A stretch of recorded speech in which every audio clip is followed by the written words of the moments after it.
Welcome to the Indian Gaming Association's The New Normal webcast. My name is Lisa Johnson. I'm the conference manager for the Indian Gaming Trade Show and Convention. I'd like to share a few housekeeping tips before we get started. Everyone is muted by default except for our speakers. If you have any questions during the presentation, please type them into the questionnaire chat box and they'll be brought up at the end. Now, without further ado, I'd like to introduce Victor Rocha, conference chairman of the Indian Gaming Association.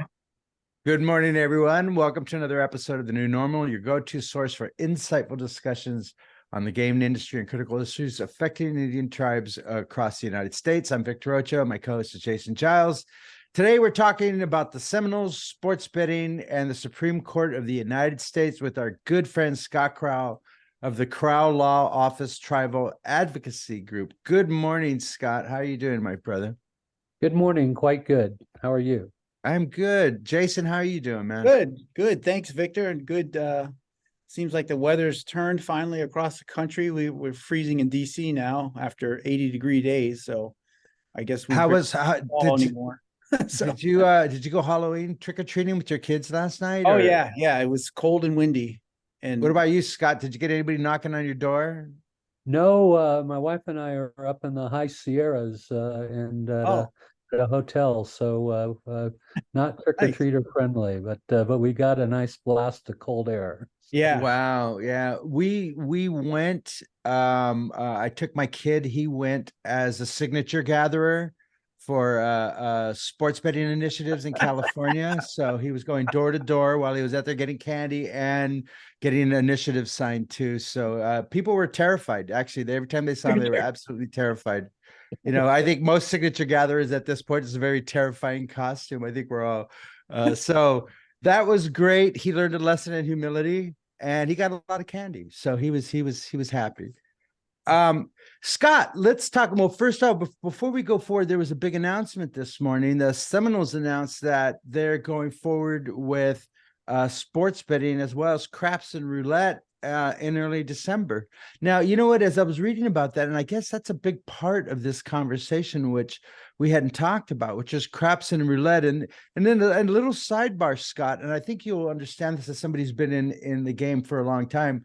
It's kind of amazing what craps and roulettes are really like the new stick and carrot in this industry. You know what I mean? People are like, you know, oh, well, you have your casinos now. If you could just get these ball and dice games, everything would be perfect. And, you know, a lot of tribes, I think that's in California. That was a big deal in Arizona in part of their deal too, you know? It's funny how those two games have been kind of separated out from traditional slots and banked card games. Showing my age, the real genesis of that goes back to 1997 and Proposition 5 in California, to where we were searching for ways to distinguish what the tribes were offering from the language in the California Constitution at the time, which was casinos of the style found in Nevada and New Jersey were prohibited. And we were saying, well, since our proposal doesn't include craps and roulette, then it's something different than that. The California Supreme Court, quickly rejected that notion, but the distinction stayed. And to your point, all of the initiatives, even the most recent bogus one filed by non-tribal interests on behalf of tribal interests. Oh, well, Scott, we're talking about that next week. We're going to go in depth into that next week. So anybody who's wondering, because I got some stories already, and I'm going to steal that, Scott. it's all right. Go ahead, Scott. I'm sorry, man. Yeah. But Scott, you bring up a interest. I could never explain that adequately to European folks that would come over. Folks from state to state, like, I stopped at a casino in Oklahoma and they had this stupid form of blackjack where you had roulette with cards. Yeah. And I couldn't ever explain the genesis of that. So I didn't know that was, is just basically a way to just try to make it more palatable, I guess. I mean, absolutely. I was there, Scott. I was there. An outside person looks at it, it's like gambling is gambling is gambling. How does, watering it down make it any different? I mean, It's California. There's different gradations of everything, man. You know what I mean? We have different. We're just, but it is, you know, the thing that's in Arizona. That was a big part of what they're talking. It isn't just sports betting, but you're getting ball and dice game, and the tribes were like going, you know, well, you know, one of the things that I saw from that was that they were able to cater to a bigger audience, and they were able to market to a larger audience, and so, you know. I don't know what the bottom line is. I'm not seeing an incredible difference to the bottom line. People aren't just rushing to the casinos because they have ball and dice game compared to 20 years ago, I imagine. I don't know, but obviously I digress. But I just thought that was an interesting part of this conversation, is that that's what we're looking at now, is not only sports betting, but ball and dice game. So Scott, let's talk about what happened yesterday, you know, excuse me, last week on December 25th. But actually, even before we go in, let's give everyone a little background. You know, as I was doing my research, I forgot that this thing goes back to 2021. It just seems like it's been there all along. The Seminole Tribes in the state of Florida reached a compact in 2021 that allowed them online sports betting. It was challenged by a group of parimutuel. They said it violated the Indian Gaming Regulatory Act. It went to the Supreme Court. And the Supreme Court said that they challenged it, saying that Deb Haaland shouldn't or couldn't be able to make these kind of deals. They found that that wasn't the case. Now, one of the things that's kind of been interesting, and I even saw this with the Supreme Court decision, is that there's always a little holdout in the Supreme Court saying, yes, it's a decision, but. Yeah, there were two major buts out of that decision. What they actually denied was an emergency application to stay the mandate that had been issued by the DC Circuit Court. If Justice Roberts had simply denied it, I don't think anybody would have given it the time of day, because they're very rarely granted. But he created a lot of temporary angst in Indian country, where he granted a temporary stay while he asked the United States to respond to the application. Got the response, circulated to the whole court, and they denied it. So not much should be read into the denial of the application. That happens most of the time. If it had been granted, it would have been a signal that the court was prepared to actually grant certiorari whenever West Flagler gets around to actually filing for certiorari. So we still have one more step to go through, but it's a serious one. It's unlikely. I believe they have until December 11th to file their petition.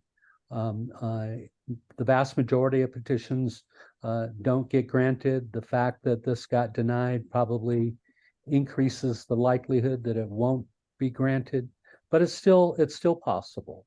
The other hook that was in the order was the statement by Justice Kavanaugh that says, well, he doesn't believe this is the proper vehicle, but tracking his concurring opinion in the Brackeen litigation, he's concerned about equal protection issues as they relate to Native American issues, and this just isn't the right vehicle to bring that up.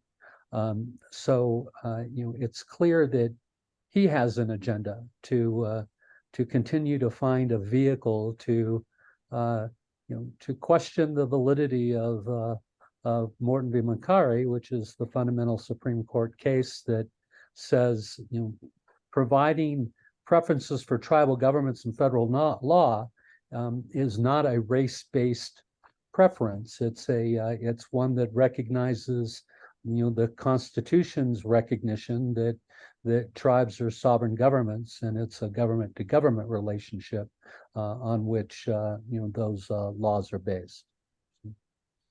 Scott, just as an aside, because since you're an experienced longtime litigator, you've had, I'm sure you've had the Supreme Court reject petitions you've filed.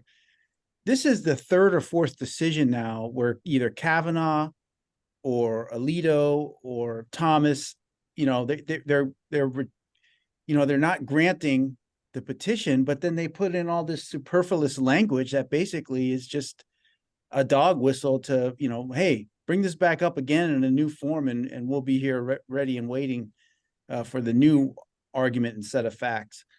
This is unbelievable, really. I mean, it's beyond blatant, and with the corruption scandals they're having, I just, what are we supposed to take away anymore from this court? I mean, that's a political statement, what Kavanaugh said. I'm sorry, because he also referenced the affirmative action case, in lieu of their ruling in the affirmative action case. I just don't get it. And this Supreme Court has got to be at an all-time low in terms of legitimacy with everything that's going on. I think the level of politics, I mean, I've been at this a long time. The level of politics is worse than I've ever seen it. Justices signaling, what they might want to do in a future decision really isn't new. Justice Rehnquist was famous for it, although he usually did it in the context of footnotes and opinions as opposed to what Kavanaugh is doing with these blatant opinions. And I in all my life with both Republican and Democratic jurists, I've had a great level of demure and respect for them. But Justice Kavanaugh, to me, he stepped over the line in the Castro Huerta decision, where he embraced clearly revisionist history that is bogus political revisionist history, not law. And I think he's signaling that he wants to carry that over in some kind of rationale to overturn Morton v. Moncari, which we may as well all hang up our law licenses at that point. That's the. Well, Did they mention anything about Brown versus Board of Education? I mean, they're really, Well, I think Dred that Scott, you know what I mean? Are they like going back that far yet? I'm hoping that 20 years from now we'll be looking back and including the Castro Huerta decision and amongst those, because it is so far off base Right. that a future court is going to have to correct it. Justice Gorsuch dissent in that opinion was one of the was a breath of fresh air, but I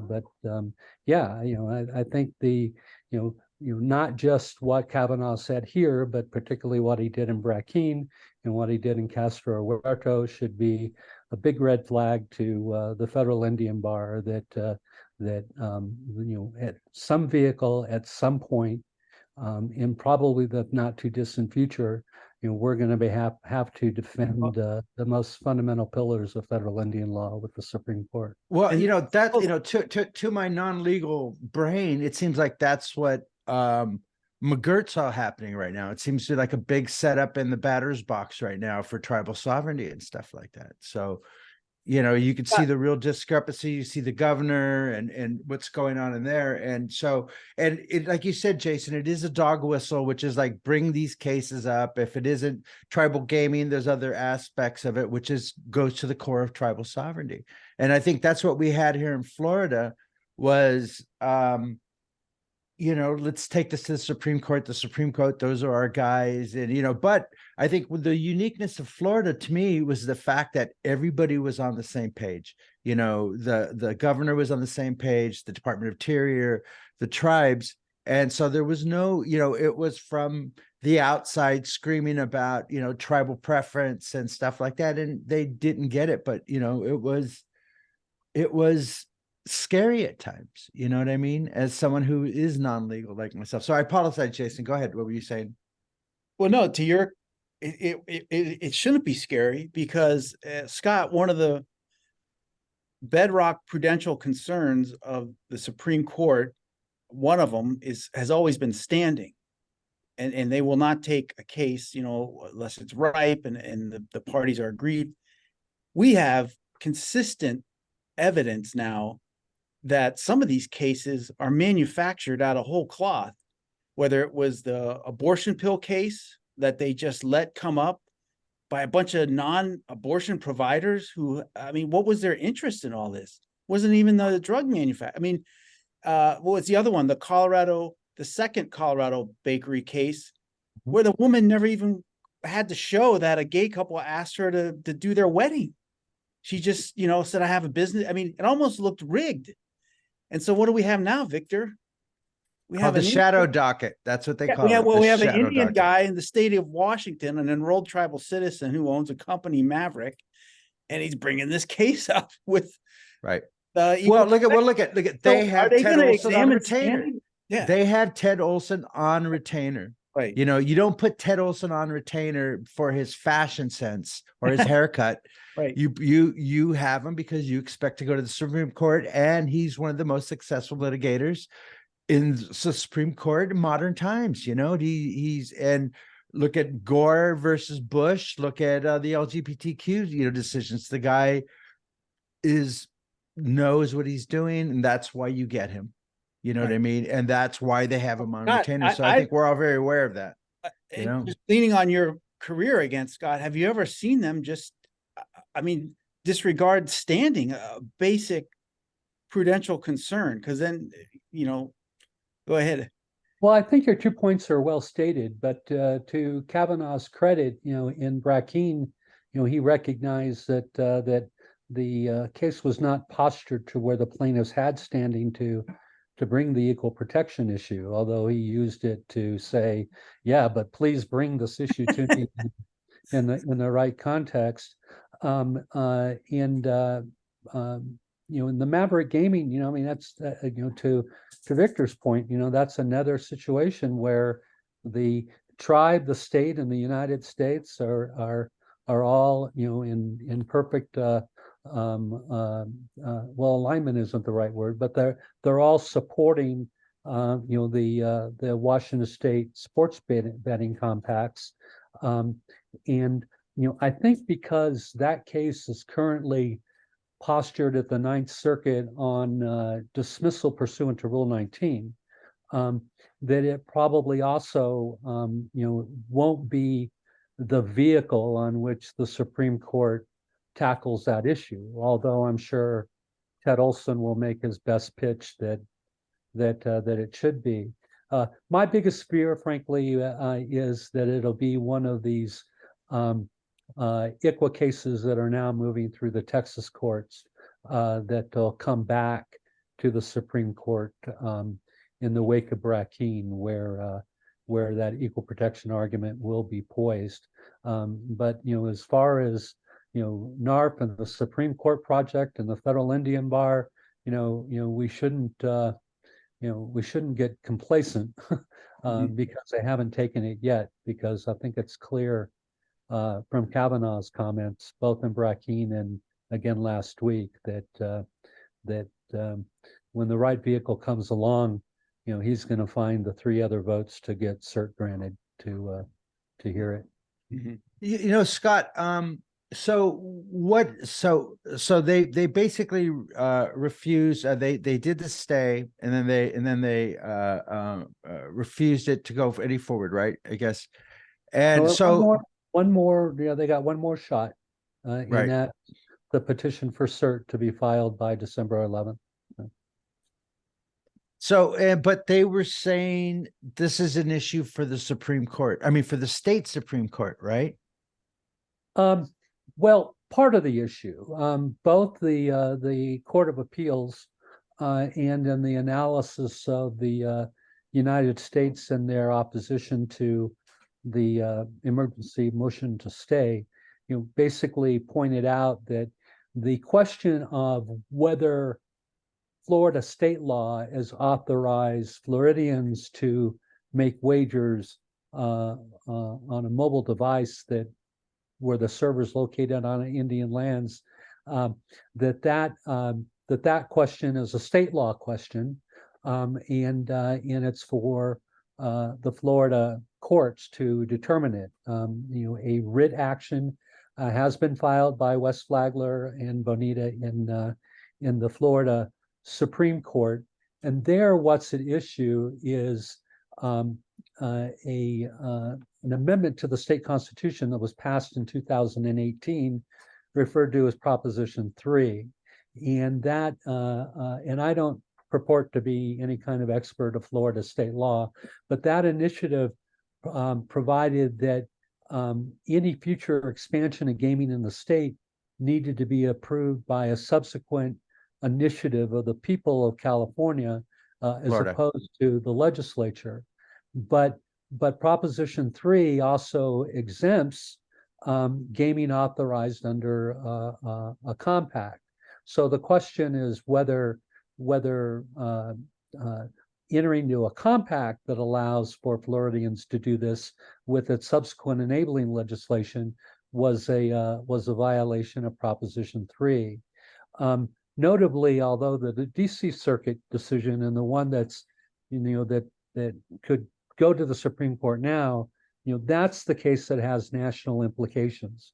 Even if Seminole were to lose the state court action, it would not likely have any significant impact on the positive decision that came out of the DC Circuit. And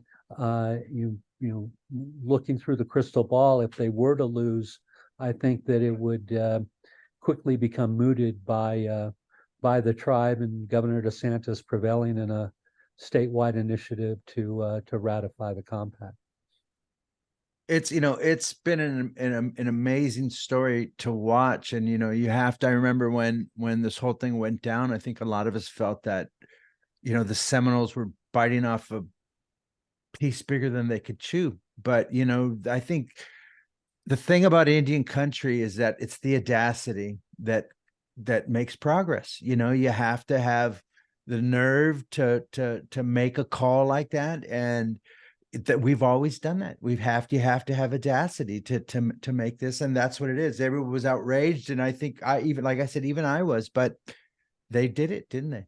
You know what I mean? Frankly, I was relieved. I mean, when you look at, ever since the Supreme Court struck down PASPA, the Professional and Amateur Sports Wagering, or whatever it was called, Protection Act, that in the NCA versus Murphy case, which was argued by Ted Olson, by the way, ever since that was struck down, there's been this tidal wave of expansion of sports wagering across the state and across the United States, and even in states where you have existing positive tribal state relationships, they were adopting laws allowing non-tribal entities to authorize these games to the exclusion of tribes.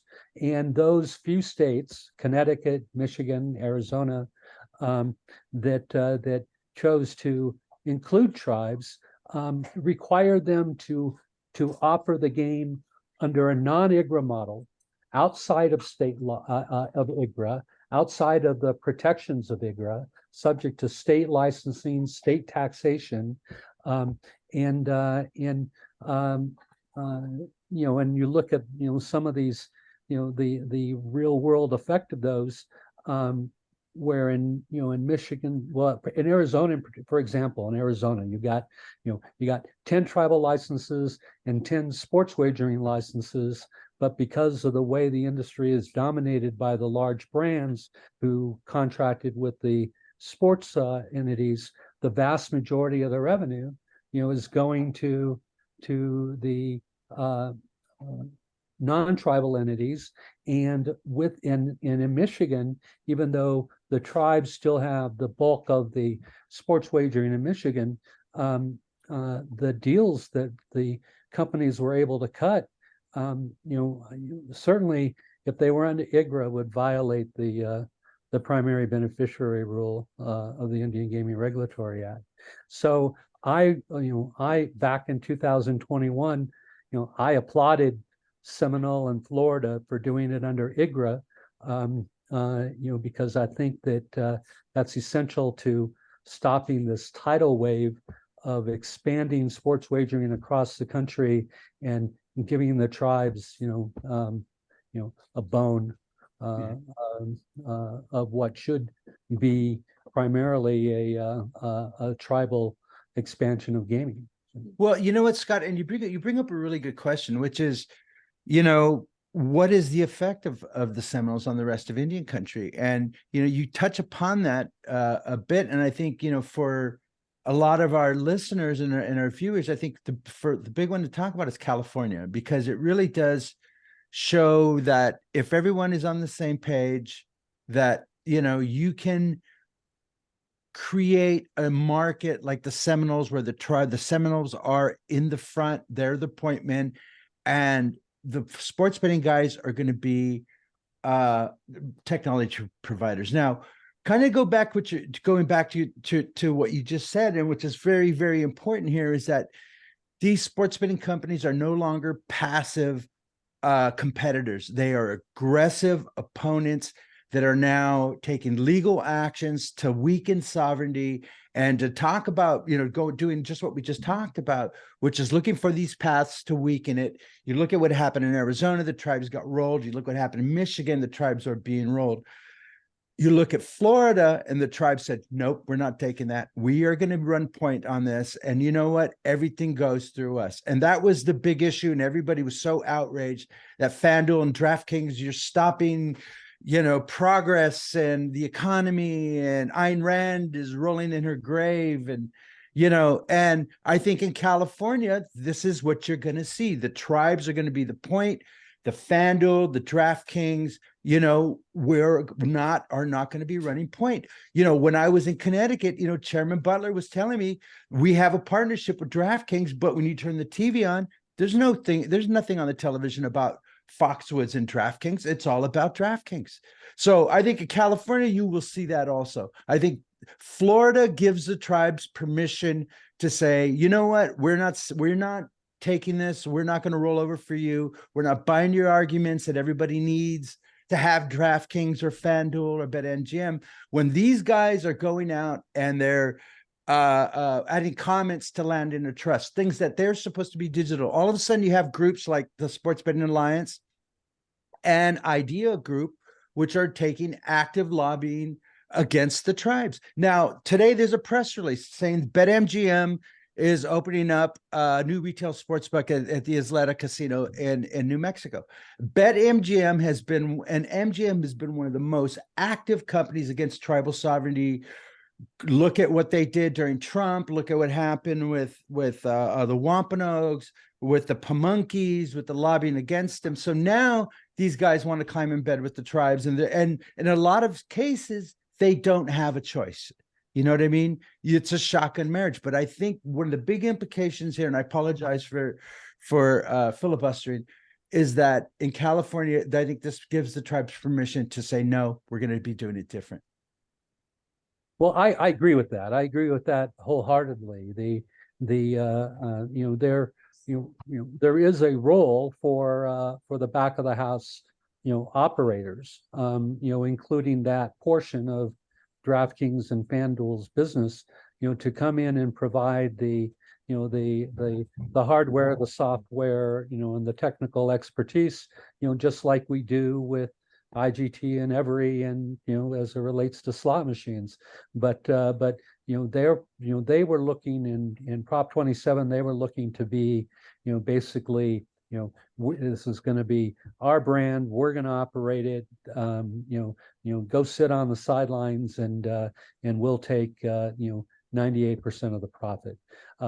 The message that I think the tribes kick back with in the California initiative campaigns, and now buttressed by the victories of Seminole, is that no, we're going to do this the right way under the Indian Gaming Regulatory Act, where we have sole proprietary interest, where we're the primary beneficiaries, and we will pay you for your operational expertise at a fair rate, but that is a sea change from what you have been trying to accomplish, not just with Prop 27, but everywhere they go across the country.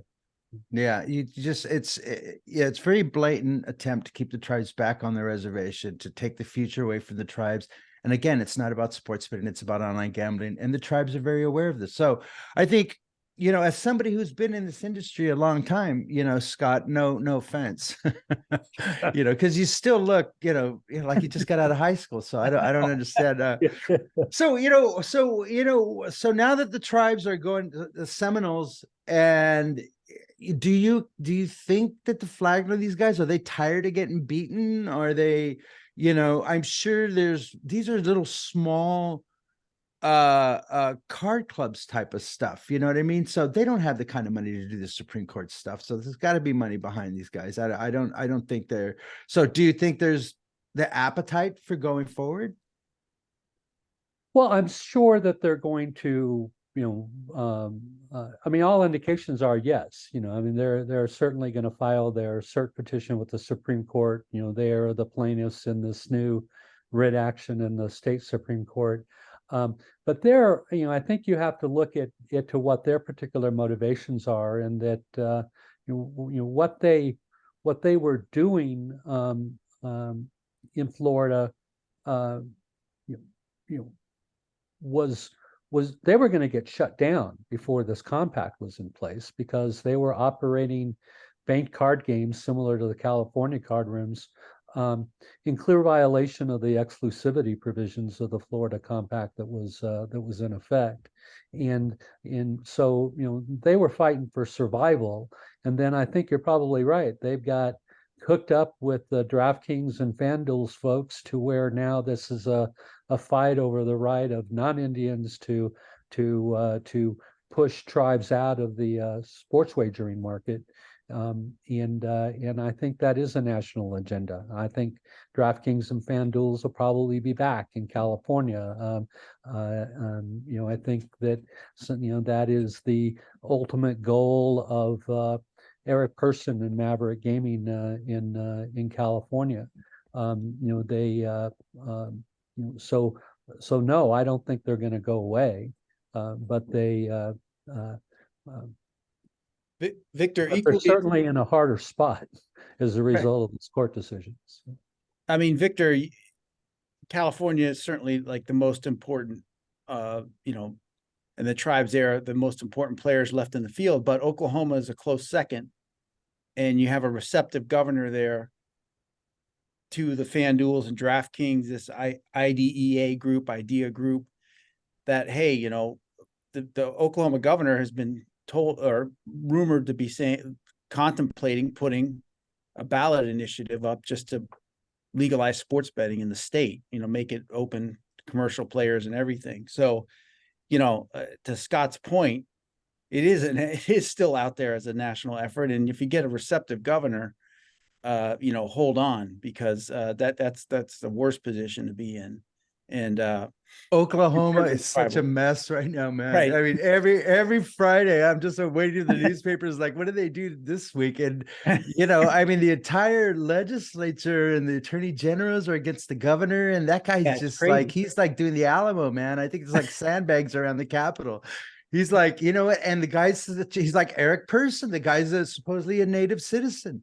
You know what I mean? And yet is one of these self-loathing Native Americans that is just, gonna go to the wall with this thing against tribal sovereignty. So it's really, I never even realized that they have that in common, that commonality, but it really is. Right. So Scott, what does this mean for Washington then? You know what I mean? What does this mean for Washington? Do you think that it has any implication at all?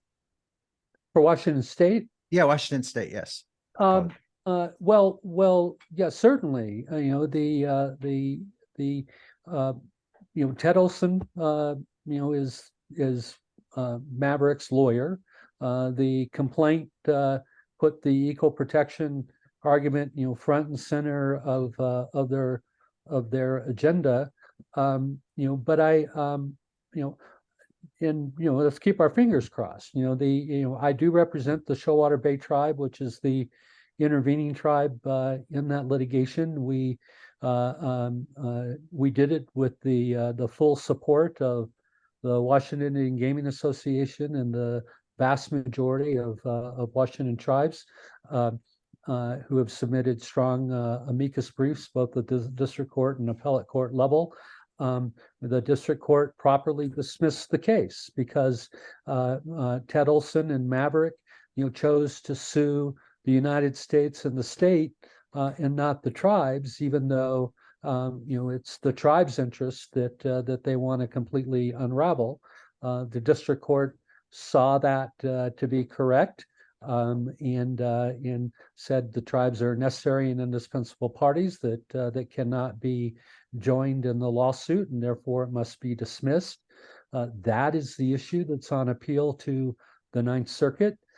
We have very, very favorable case law in the Ninth Circuit. One of those major cases, Klamath Irrigation, involving tribal water rights interest. The Supreme Court just denied cert on that last Friday. So we have very positive precedent in the Ninth Circuit to where we expect to prevail.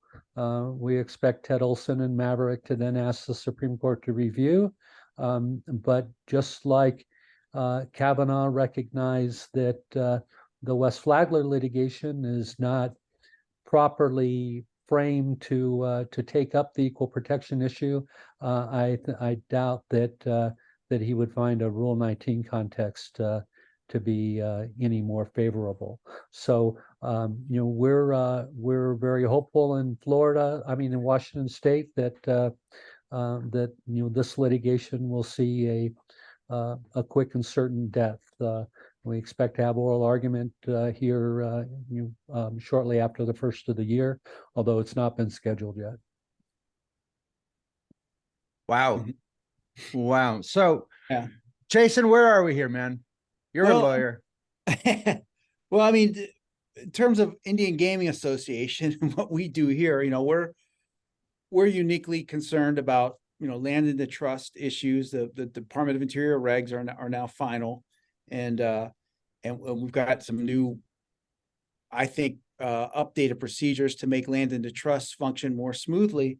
But then we're still, Scott, there's still a power imbalance between state and tribal compacting. Some of these issues make that imbalance. Oklahoma's got it coming up soon. And this kind of stuff really shifts it even more so to the states, because now they can, use the threat of just opening up gambling in the state to all commercial entities and taking away the tribe's exclusivity and just get rid of it all. It's a really crazy time, Scott, because we came so far in a 30-year period from the 90s till about 20. And in one Trump term, it just seems to be all overdone. And you've got judges up and down the federal bar, frankly, from district court level, and then the 3 Supreme Court folks. They did just barely know, or they've never even contemplated federal Indian law. And they're just ruling like a person, like that tribes are just a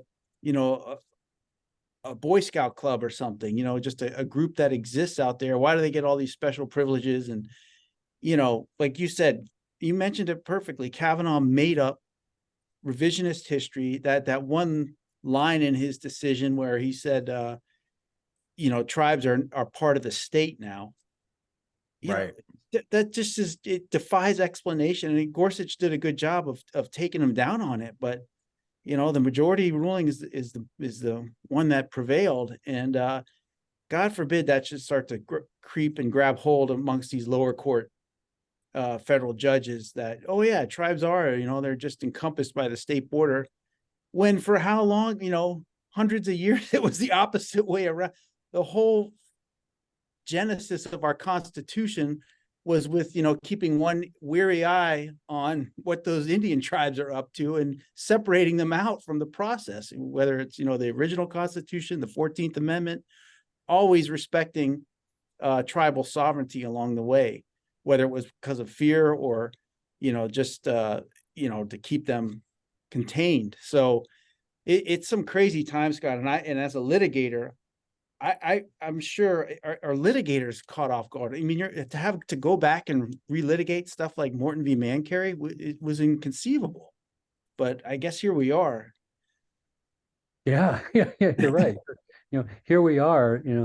Although I'm very thankful that the Biden administration and the Senate, are acting very rapidly towards trying to restore some of the imbalance that was created during the Trump administration as regarding the judiciary. The just nominated former Attorney General for Cherokee for a federal judgeship in Oklahoma, which was sending Governor Stitt through the roof. Right. But, Yeah, I saw that. I do, but to your point of imbalance, that hasn't gone away. The real imbalance was created, by the Supreme Court out of the Seminole Tribe's decision in 1996, where the court found that Congress didn't have the authority to abrogate state 11th Amendment immunity in actions filed by tribes against state governments. The reason we've been successful in California in bad faith litigation in the Rincon versus Schwarzenegger lawsuit, and more recently in the Chicken Ranch versus Newsom lawsuit, is because the tribes wrote into Prop 5 in 1997, a waiver of state 11th Amendment immunity. And when the state Supreme Court struck down Prop 5, they struck it down in its entirety, except for that one sentence that the state waives its immunity, and that's allowed the tribes to hold the state to the fire. We have these great clarifying regulations of Part 293 that hopefully won't get kicked down the road further through the OMB review process, that provide a lot of clarity to that. But in many respects, and I've expressed this to Assistant Secretary Newland directly, that that it's a hollow victory to see those being done when you don't have a fix to the remedy. The Part 291 procedures that provide for tribes to get secretarial procedures of state assert 11th Amendment immunity have been struck down in the Fifth and 10th Circuits, and that greatly undermines the tribe's ability to hold states accountable at the negotiation table, and that's one of my concerns. For example, I represent the Coquel tribe in Florida, and they said the Oregon lottery decides to get into the mobile sports wagering business, and so we say, well, me too. We want a compact amendment, and they pointed to the district court decision in West Flagler and said, we won't talk to you. And then they turn around and hire DraftKings to do the Oregon lotteries operation. And in that contract, and I mentioned this the last time I was on your webcast, and but it's one of those things that's not getting a lot of media play. DraftKings wrote into that contract, as it currently is written, they get 49% of the net profit. If the state enters into a single compact with a single tribe for mobile sports wagering, DraftKings share goes from 49% to 85%. And if they get in 5 tribes, and there's 9 tribes in Oregon, if 5 of them negotiate those compacts, then DraftKings share goes to 95% of the revenue that they get from the Oregon lottery sports wagering operation. So the fact that the tribes are not able to hold states accountable at the negotiation table, that problem remains. And the victory that the Seminole Tribe has secured here is a great victory for all of Indian country. But boy, we still have a lot of work to do, because even with West Flagler, if a state's refusing to negotiate with you in good faith, how do you force them, to comply with federal law and compact to include for tribal sports wagering in their compacts? Scott, I want to comment on that too, and then I want to move on to another subject. But you've seen that around the country. If you look at Kansas and sports betting right now, one of the big issues once they started sports betting, I think everyone, once they start seeing the numbers coming in and the handle and stuff, and they realize that none of the money's coming down on the bottom line in taxes because of the way they wrote it favorably to the industry and not the state. You've seen a lot of that, and Jeremy Cooden and the Sports Betting Alliance, these guys have been very, very aggressive. And that's what they do, is they come in. And in Oregon, I think that's a classic example. I think that's why the tribes in California are definitely watching, and they see everything. You know what I mean? And they're not going to let that happen. And I think what happened in Oregon is typical. If you don't have your eye on the ball, if you're busy fighting each other, someone's going to come in through a side door you never even knew was. It's like Windows software. There are back doors everywhere. You know what I mean? So Scott, just real quick, Scott, and Oregon, you're right. That has not gotten. I'm glad you brought it up again, because we bring it up at our gaming subcommittee at NCAI. The Oregon folks that are there, the tribal leaders that are there, bring it up. But I can tell that it comes across as very opaque. Like, people don't. And one of the things that I don't really like, this Oregon lottery seems to have a lot of power. In some cases, they just tell the governor, no, we're going to do it this way. I guess they're like a quasi-independent body. Fiefdom. And because, how does a deal like that's not even favorable to the Oregon lottery? I don't understand how a deal like that gets written. Let alone screwing the tribes. Post lottery career opportunities. That's how it happens. So go ahead, Scott. Yeah, I could talk, about Oregon, all day long. But let's do it. We're not going anywhere. It is true. And it's not just the lottery. You also have, the Oregon Racing Commission. Very few people know that the vast majority of advanced wager depositing done in the country is through servers in the state of Oregon, supposedly regulated by the Oregon Racing Commission, with very little revenue actually going to the state of Oregon. And in fact, they have a regulation, to kind of touch it, bring it into fold with the Seminole West Flagler litigation. They have a regulation that deems that if you're sitting in Kansas City, and you're making an advanced wager deposit on a horse race, and it goes through that server in Oregon, the regulation deems that that wager was made at the location of the server in the state of Oregon, and the state was generally unaware that the Oregon Racing Commission had even secured that level of domination. And then they turned around during the Kate Brown administration and actually authorized, and for a very temporary period, allowed one of these entities to do an online app under the auspices of it being an historical racing machine as opposed to a slot machine, to have mobile online casino gaming available through an Oregon approved app. Once the tribes became aware of it and pounded, Governor Kate Brown's office, and she's saying, well, that's the Oregon Racing Commission's affair. And we said, well, have you asked your attorney general to opine on whether this is lawful? Oh, well, no. Well, maybe you should do that. Okay, I'll do that. And lo and behold, the AG looks at that and says, well, that really violates, Oregon constitutional law, and it got shut down. But with the Oregon Racing Commission, screaming and hollering all the way, the Oregon Lottery, they say, well, tribes shouldn't be concerned that we're going to get into the online gaming business because, we're just doing, conservative things like, online acquisition of, Powerball and Mega Millions tickets.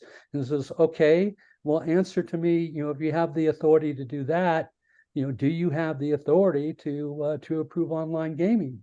And their answer was yes.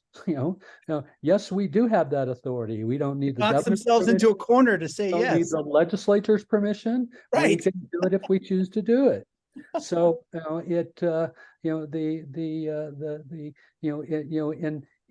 yet at the same time, every time a tribe tries to do anything new in Oregon, the governor, both Governor Brown and now, new Governor Kotick says, oh, I'm against the expansion of gaming in Oregon.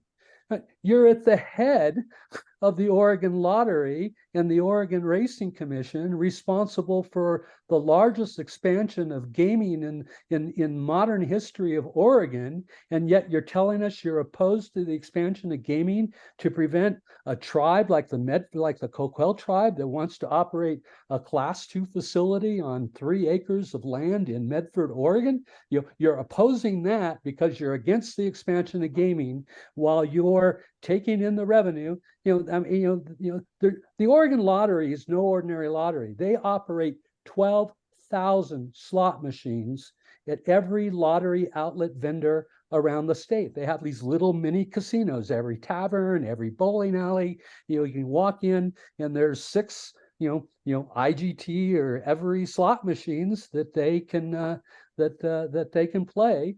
And yet they pretend that anytime an Oregon tribe wants to do anything new, that it can't be tolerated as a ridiculous expansion of gaming. It's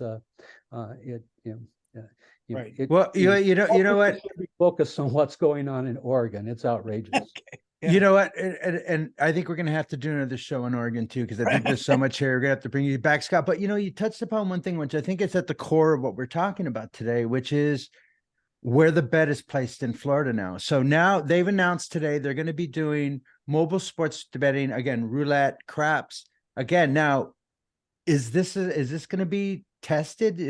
Are we still back at the servers on the reservation and Seminoles? Therefore, the bet takes place on the reservation.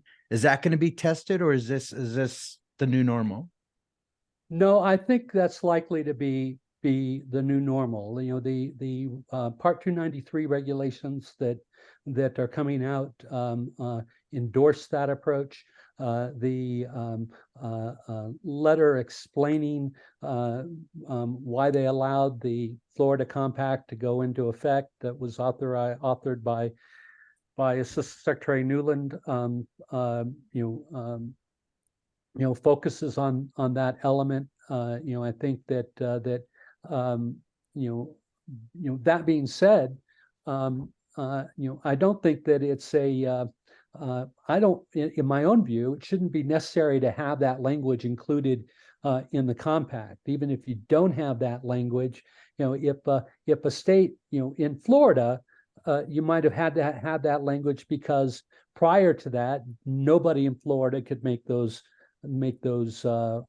types of wagers. But in Oregon, for example, or any one of the 35 plus states that have authorized mobile gaming now, where that is now clearly a form of gaming that's permitted by any organization or entity for any purpose within the state, becomes permitted gaming under Oregon, under IGRA. And so the state at the negotiation table should now be mandated to allow for that same gaming activity to be authorized by the tribe, regardless of where the server may be placed. Right. What does that mean, Jason? Yeah, I mean those are good developments, and one of the few positives that tribes can sort of grab onto now and start to turn it into tribal policy, start issuing more tribal regulations, tribal laws that build upon that. And I think we're going to be talking about that a lot come, NCAI in New Orleans in November, because And then obviously, Scott, just to take it to 10,000 feet, we've got this incredibly important presidential election coming up next year. And I got a really good presentation of the voting number breakdowns at the midterms. Tribes did not turn out the way they should have. And obviously midterms are lower turnout anyway, but particularly a state like Arizona, where I saw the numbers were way down.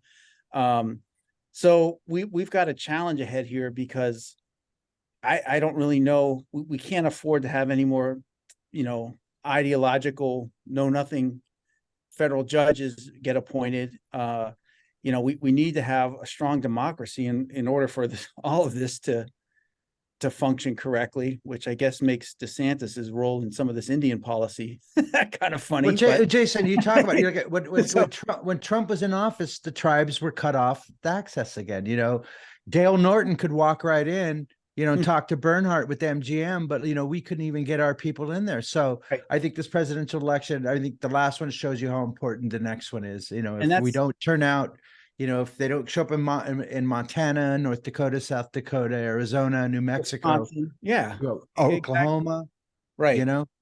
And So- I'll tell you, Oklahoma is even important. I mean, that's a deeply red state, and a lot of tribes there are very conservative. But you can't tell me if tribes, the way they banded against the governor in this last election, it was one of the closer elections for governor in a while.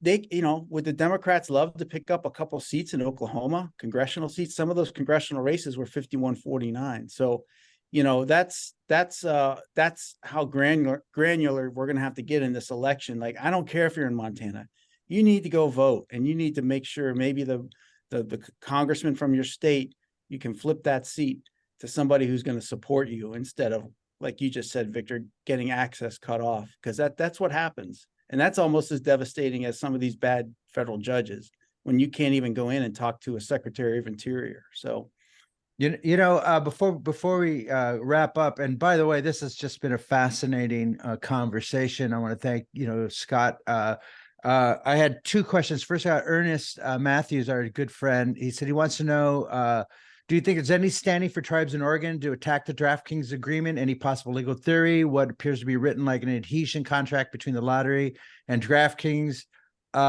He knows it's a stretch, but looking at a way to attack the terms. So is there any chance for the tribes to oppose this language, or is this thing written in stone? No, I think those are very good questions. We're taking a very serious look at that as well.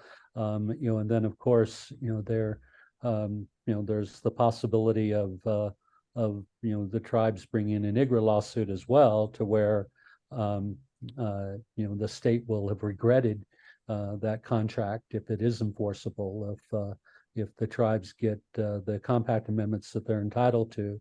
But yes, whether it's an adhesion compact, void for public policy, the fact that the state lottery, even without the tribal component, turning over 49%, quite arguably, violates existing Oregon law, and we're taking a serious look at it.